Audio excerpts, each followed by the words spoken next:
Ao final de contas, quão forte Gon se tornou ao chegar no fim da sua busca por vingança por Kite. Power Scale, dentro da obra de Hunter x Hunter, sempre foi um enorme problema. Além do mais, se tem algo que Togashi sempre deixou muito claro e bem definido dentro da obra, é que uma batalha entre Hunters, ou melhor dizendo, entre usuários de Nen, sempre vai ser estabelecida por uma complexa partida de xadrez. Detalhes, posicionamentos, ambiente e informação sobre seu adversário podem fazer uma fatal diferença em uma luta. Por isso que já digo que o vídeo de hoje será extremamente difícil, porque responder perguntas como qual era o limite real da força de Gon e será que Gon se tornou o ser mais poderoso da obra até o momento mostrado é uma afirmação real?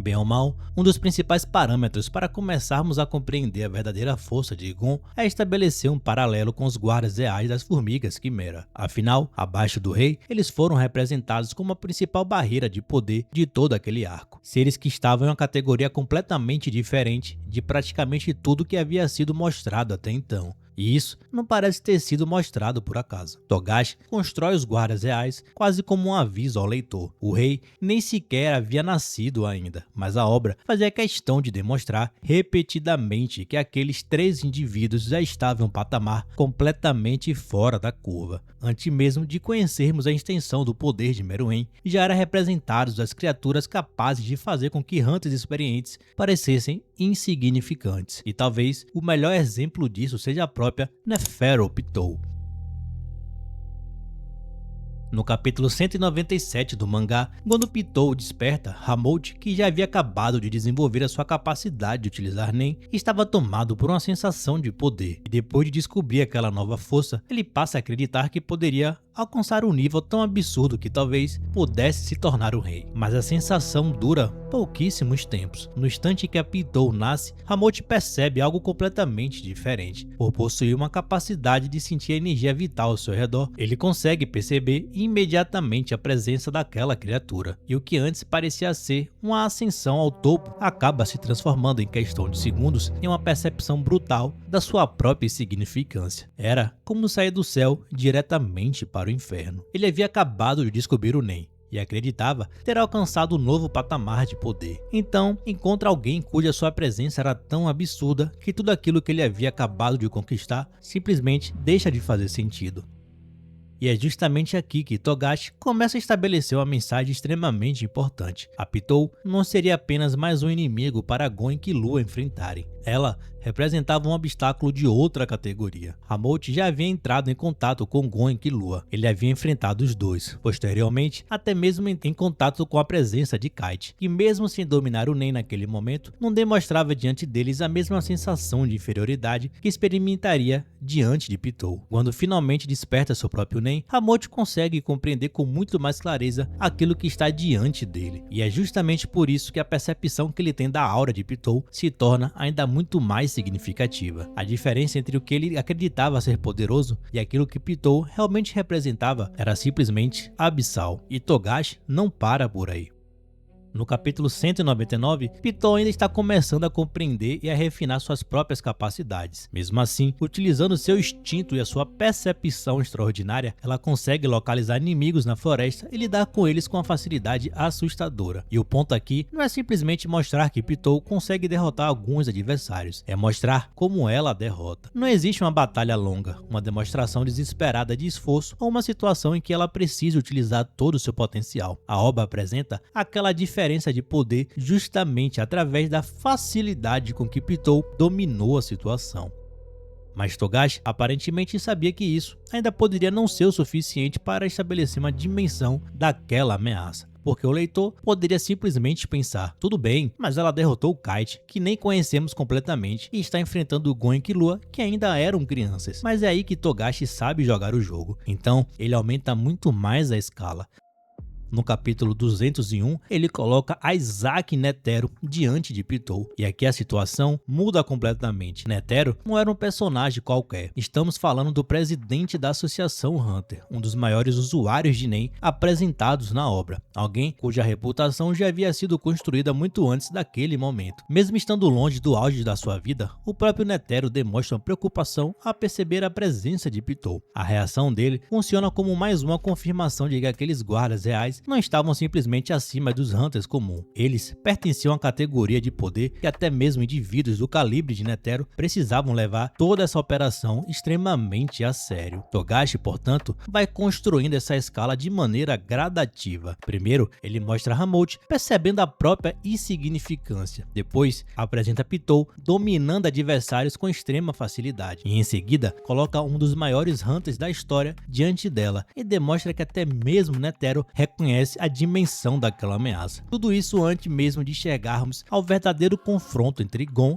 e Pitou. E é justamente por isso que compreender o nível dos guardas reais é tão importante para entender a transformação de Gon. Porque se você simplesmente olha para o resultado final e pensa, Gon derrotou Pitou, então Gon era o mais forte que qualquer personagem da obra, você pode estar ignorando todo o contexto que Togashi construiu dezenas de capítulos. E isso nos leva aos outros dois guardas reais, Shaya Puff e Yuppie. E eu nem preciso gastar tanto tempo tentando provar que eles eram monstros no poder, porque a própria obra deixa isso extremamente claro. Os dois ocupavam posições diferentes dentro da estrutura das formigas quimera e possuíam características e funções estratégicas completamente distintas de Pitou. Puff era extremamente calculista, manipulador e possuía habilidades voltadas para percepção, controle e estratégia. Yuppie, por outro lado, era praticamente uma manifestação de força física e poder destrutivo, capaz de alterar completamente de seu corpo e liberar quantidades absurdas de aura. Ou seja, eles não precisavam ser cópias de Pitou para pertencer ao mesmo patamar. Cada guarda real foi construído para cumprir uma função diferente na proteção do rei. E isso é importante, porque quando falamos de Gon em sua forma adulta, não estamos simplesmente perguntando, Gon ficou mais forte? A verdadeira pergunta é muito maior. Gon realmente alcançou um nível de poder comparável dos guardas reais ou ele foi além disso?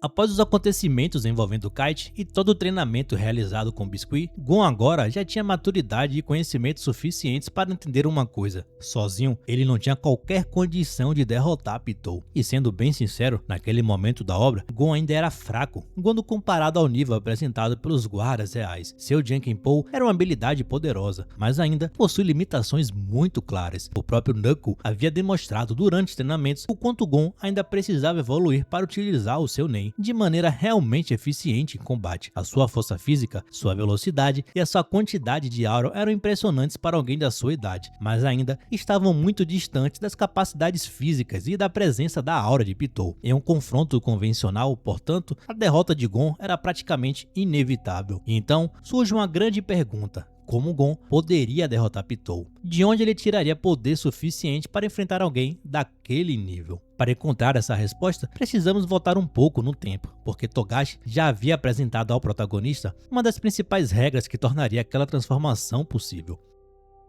No capítulo 103, Kurapika explica rapidamente a Gon em um dos princípios fundamentais do Nen e mostra como restrições, condições e sacrifícios podem aumentar drasticamente o poder de uma habilidade. Quanto maior o peso é colocado sobre uma determinada condição e quanto maior o risco assumido pelo usuário, maior pode ser o poder obtido em troca. É praticamente uma balança. Você abre mão de algo de valor e em determinadas circunstâncias recebe um poder proporcional àquilo que colocou em jogo. Kurapika é justamente um dos maiores exemplos disso. Suas habilidades contra a trupe fantasma possuem condições extremamente severas, porque ele deliberadamente coloca sua própria vida em risco para obter um poder capaz de enfrentar um grupo de adversários específicos. E isso é extremamente importante para entendermos Gon, porque ele havia recebido essa informação muito antes de sequer conhecer Pitou. Togashi apresentou Gon o conceito de contrato de restrições de Nen aproximadamente 150 capítulos antes de ele chegar naquela situação, ou seja, muito antes de um protagonista protagonista precisar tomar sua decisão mais extrema, o autor já havia colocado em sua cabeça uma das regras posteriormente que seriam fundamentais para compreender o que ele faria no futuro. Quando Gon finalmente fica diante de Pitou, essa afirmação ganha um significado completamente diferente. Ele já sabia que dentro do sistema de Nen era possível estabelecer condições capazes de aumentar absurdamente o poder de uma habilidade. É claro que Gon não compreendia todas as possibilidades e consequências desse mecanismo, mas havia entendido o princípio básico: quanto maior o sacrifício, maior poderia ser o poder obtido. E agora ele tinha diante de si um inimigo que simplesmente não conseguia derrotar utilizando aquilo que ele possuía naquele momento. Não havia tempo para treinar, não havia uma nova técnica que pudesse aprender e principalmente não havia força suficiente para diminuir aquela diferença de poder.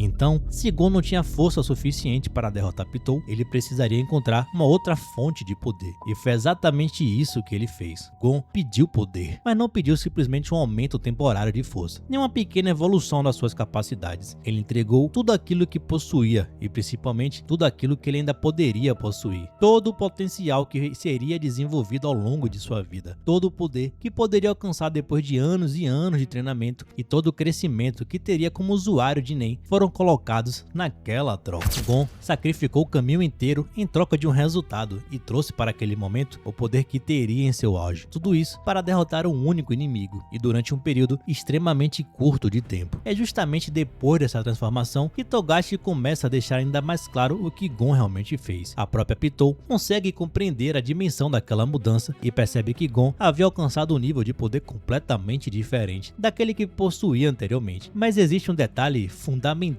nisso tudo: aquele poder não veio de graça. Gon não simplesmente ficou mais forte, ele sacrificou o próprio futuro para alcançar aquele estado. O preço desse contrato foi tão extremo que ele perdeu a capacidade de utilizar Nen e colocou em risco todo o restante de sua vida. E isso torna essa transformação muito mais significativa, porque estamos falando de um poder obtido através de um sacrifício que poderia ser irreversível. Togashi ainda reforça essa ideia através da perspectiva de Killua. Ao observar aquele novo Gon, Killua faz uma comparação importante com a Biscuit, porque Biscuit também possui uma transformação capaz de alterar completamente a sua aparência e força corporal. Porém, existe uma diferença fundamental entre as duas situações. A transformação de Biscuit está relacionada principalmente à alteração de seu corpo e da sua capacidade física, enquanto Gon manifesta naquele momento uma quantidade de aura de um nível de poder completamente absurdo. Não era apenas um corpo adulto, era uma manifestação de um potencial de Nen que Gon nem ainda havia alcançado naturalmente. E é justamente nesse momento que Killua começa a perceber a verdadeira dimensão daquele sacrifício. Aquele corpo não poderia ser simplesmente o resultado de alguns meses ou de um único treinamento. Para alcançar naturalmente aquele nível, Gon precisaria continuar evoluindo durante muitos anos, desenvolvendo a sua força, a sua aura, sua experiência e seu domínio de Nen. Em outras palavras, aquele não era simplesmente Gon que treinou com Biscuit e ficou mais forte. Era o resultado final de toda a evolução que poderia ter alcançado no futuro.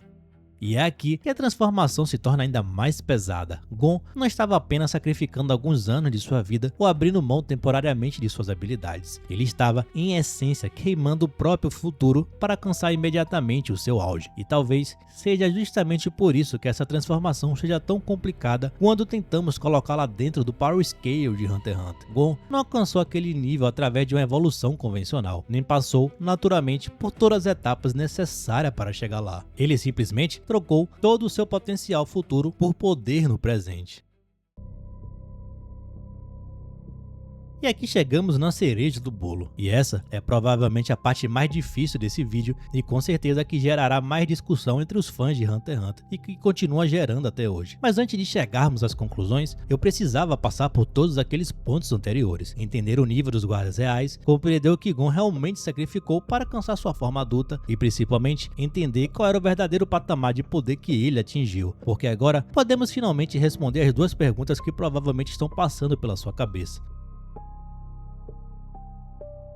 Definitivamente não. E isso não significa que Gon adulto seria insignificante diante do rei. Muito pelo contrário, ele provavelmente representaria uma ameaça real para Meruem, assim como Netero e Zeno representavam uma ameaça quando chegaram ao castelo. Mas existe uma diferença extremamente importante entre representar uma ameaça e ter o poder suficiente para derrotar alguém. O próprio confronto entre Netero e Meruem deixa isso muito claro. Meruem possui atributos físicos simplesmente absurdos. A sua resistência era colossal, como podemos observar durante toda a batalha batalha contra Netero, quando ele suporta uma quantidade gigantesca de ataques sem sofrer danos realmente significativos. Além disso, a sua velocidade e capacidade de reação estava em um nível completamente do absurdo. No capítulo 297, a própria obra estabelece que Netero e Meruem chegaram a trocar mais de 1000 golpes em menos de um minuto, demonstrando que a velocidade era intensa daquele confronto. E existe outro detalhe que torna Meruem ainda muito mais perigoso: a sua capacidade intelectual. O Gon adulto possuía um poder físico monstruoso, mas Meruem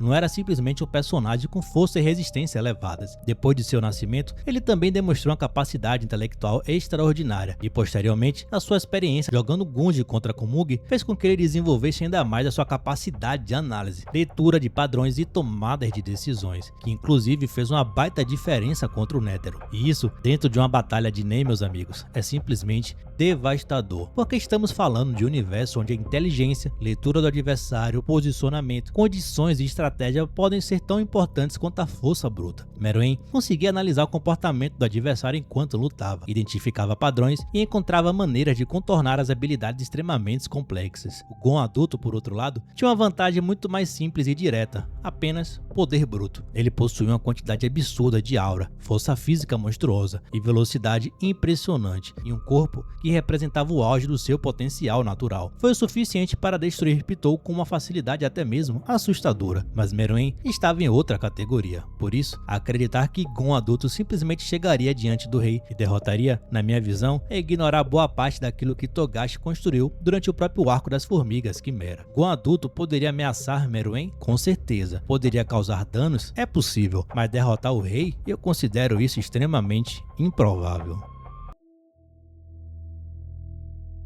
Essa pergunta já é um pouco mais complicada, mas novamente eu não vou me acovardar. Também acredito que não. O grande diferencial de Gon adulto estava justamente naquilo que nós acabamos de discutir: força bruta, aura e atributos físicos levados a um nível absurdo. Ele alcançou um estado capaz de dominar completamente Pitou e demonstrou um poder que provavelmente estava muito acima de qualquer versão anterior de Gon sequer poderia imaginar. Mas existe uma diferença entre possuir status físicos absurdo e ser necessariamente combatente mais completo de toda a obra. O Gon adulto não demonstrou décadas de experiência em combate, não demonstrou uma enorme variedade de habilidades de Nen, e não possuía nenhuma técnica extremamente complexa capaz de alterar completamente as condições de uma batalha. E também não tivemos tempo suficiente para descobrir até onde seu domínio de técnica de Nen poderia chegar naquele estado. O que vimos? Um monstro de poder bruto, força física absurda, velocidade absurda e quantidade de aura absurda, e um Jankenpou potencializado por tudo isso. Foi o suficiente para destruir Pitou, e isso por si só já é um feito gigantesco. Mas quando começamos a comparar Gon com personagens como Meruem e o Netero, a discussão, ao meu ver pelo menos, deixa de ser simplesmente sobre quem possui mais força. E é aqui que Netero, por exemplo, entra novamente. Durante toda a obra, o próprio Netero deixa claro que já não possuía nem sequer a metade da força que tinha em seu auge. Mesmo assim, aquilo que ele conseguiu fazer durante a evasão ao território das Formigas Quimera foi simplesmente absurdo. Ele entra no território do rei ao lado de Zeno, atravessou aquela situação em uma velocidade impressionante, conseguiu separar Pitou do campo de batalha e ainda conduziu Meruem para uma região completamente isolada, onde poderia lutar sem colocar os outros em demais riscos, principalmente porque ele tinha uma bomba dentro dele. E existe uma ironia nisso tudo: Netero já estava velho, estava longe do seu auge, e mesmo assim continuava sendo um dos indivíduos mais perigosos daquele mundo. E isso mostra justamente uma das maiores riquezas de Hunter x Hunter. A obra não constrói seu sistema de poder apenas através de números, força física ou quantidade de aura. Ela constrói poder através de possibilidades, e um personagem que pode possuir menos força bruta e ainda assim representar uma ameaça gigantesca dependendo da sua habilidade, experiência, inteligência e condições de Nen e circunstâncias de batalha também. Um personagem pode simplesmente possuir muito pouca força bruta e ainda assim representar uma ameaça gigantesca, principalmente se ele possui alguma habilidade diferente ou experiência, inteligência e condições de Nen e circunstâncias durante a batalha. E é justamente por isso que eu acho tão perigoso simplesmente olhar para Gon adulto e concluir: Ah, ele derrotou o Pitou, então automaticamente é mais forte da obra de Hunter x Hunter. E a resposta é não necessariamente. Gon adulto provavelmente alcançou um dos maiores níveis de poder bruto da obra que vimos em um personagem humano, mas o poder bruto por si só não é a mesma coisa que ser o melhor combatente ou o personagem mais completo, definitivamente também o mais poderoso da obra. E talvez seja exatamente essa diferença que torne o Power Scale em Hunter x Hunter algo tão complicado de se definir. Mas e você? Qual é a sua opinião? Deixa aqui nos comentários. Gon adulto derrotaria a Meruem na sua opinião? Quais são os seus argumentos? Ou ele perderia? Ou ele não tá nem no top 5 da obra? O que falta ainda para o Gon adulto ser esse personagem tão poderoso? Deixe nos comentários sua teoria sobre o Power Scale de Hunter x Hunter e sobre o Gon adulto. Te vejo no próximo vídeo. Valeu, falou!